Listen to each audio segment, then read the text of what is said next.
बिलखता है और रोता है। यमराज पूछते हैं क्यों रो रहा है? वो रोता हुआ कहता है कि मैंने झूठ बोला था दुकान पर बैठकर अपनी पत्नी और बच्चों के लिए कि इनका बंगला बन जाए, इनका मकान बन जाए, इनकी गाड़ी आ जाए, इनकी जायदाद हो जाए, बच्चे अच्छे पढ़ लें, बच्चों का ब्याह हो जाए, पोता पोती अच्छे संभल जाए। झूठ मैंने दुकान पर बैठकर जो बोला था वो पत्नी और बच्चों के लिए बोला था। 1 रुपया का 2 रुपया करा था तो वो पत्नी और बच्चों के लिए करा था, अपने परिवार के लिए करा था। छल करा तो अपने परिवार के लिए करा, कपट करा अपने परिवार के लिए करा, यहां तक कि मैंने पेट भरकर भोजन भी नहीं करा। ये मनुष्य बोल रहा है, ये मानव बोल रहा है। मैं दुकान पर 24 घंटे लगा रहा, मैंने पेट भरकर भी भोजन नहीं करा, मैंने इनके लिए करा, तो अकेला नरक क्यों भोगूं? मेरी पत्नी और बच्चों को भी लाओ और उनको भी नरक भुगताओ। ये पुरुष कहता है यमराज से, गरुड़ पुराण के 3रे अंश में लिखा है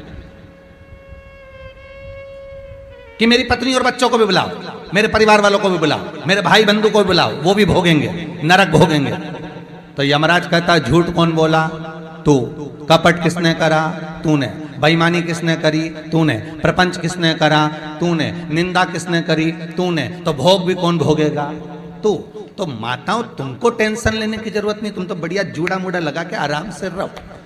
टेंशन ले वो जो झूठ बोले, टेंशन ले वो जो कपट करे, जो छल करे, बेईमानी करे।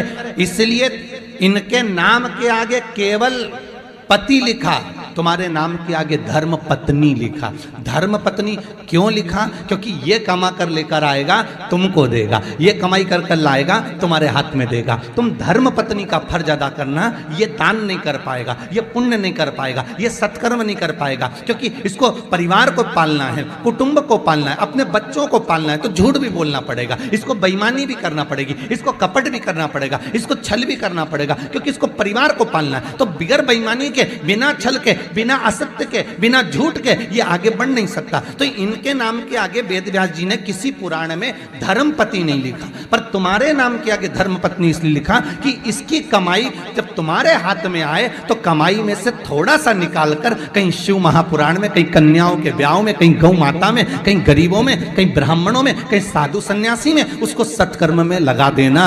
सत्कर्म में लगा दोगी तो पति की कमाई का एक अंश जब धर्म में जाएगा तो पति भी बैकुंठ जाएगा और तुम भी बैकुंठ जाओगे। इसलिए तुम्हारे नाम के आगे धर्म लिखा। पर माता इतनी चतुर है, उसकी कमाई का एक अंश तो निकालती, पर सब डेंटिंग पेंटिंग में लगा जाती, वो धर्म में तो लगाती है।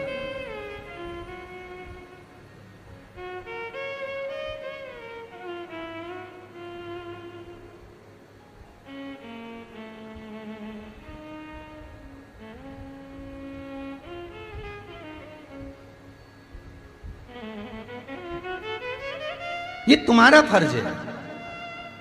पति तुमसे नहीं कहेगा कि तुम दान करो, पति तुमसे नहीं कहेगा कि तुम इसको सत्कर्म में करो।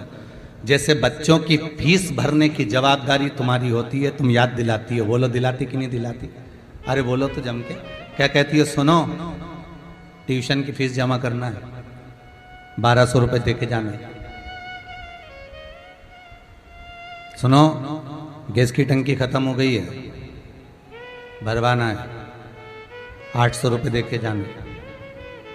सुनो, रिश्तेदार आ रहे हैं, चाय की पत्ती, शक्कर सब मंगवा के रख दो। तुम सब कुछ तो अपने पति से बोलती हो, फिर कभी जिंदगी में एक बात क्यों नहीं बोलती अपने पति से? सुनो, इतनी कमाई कर रहे हो, किसके लिए कर रहे हो? पेट भर के भोजन तक नहीं कर पाते, 8 बजे से दुकान पर बैठते हो, रात को 10-10 बजे तक कमा रहे हो। किसके लिए कमा रहे हो? कपड़े तो देखो कैसे हो रहे हैं, जेब में रुमाल रखा है फट रहा है, पांव की चप्पल टूटे जा रही है। किसके लिए कमा रहे हो? मेरे लिए, बच्चों के लिए।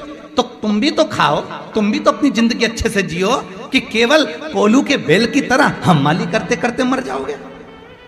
एक धर्म पत्नी भी अपने पति को ज्ञान दे सकती है, उसमें कोई दिक्कत वाली बात नहीं है। तुम भी गुरु से कम नहीं हो।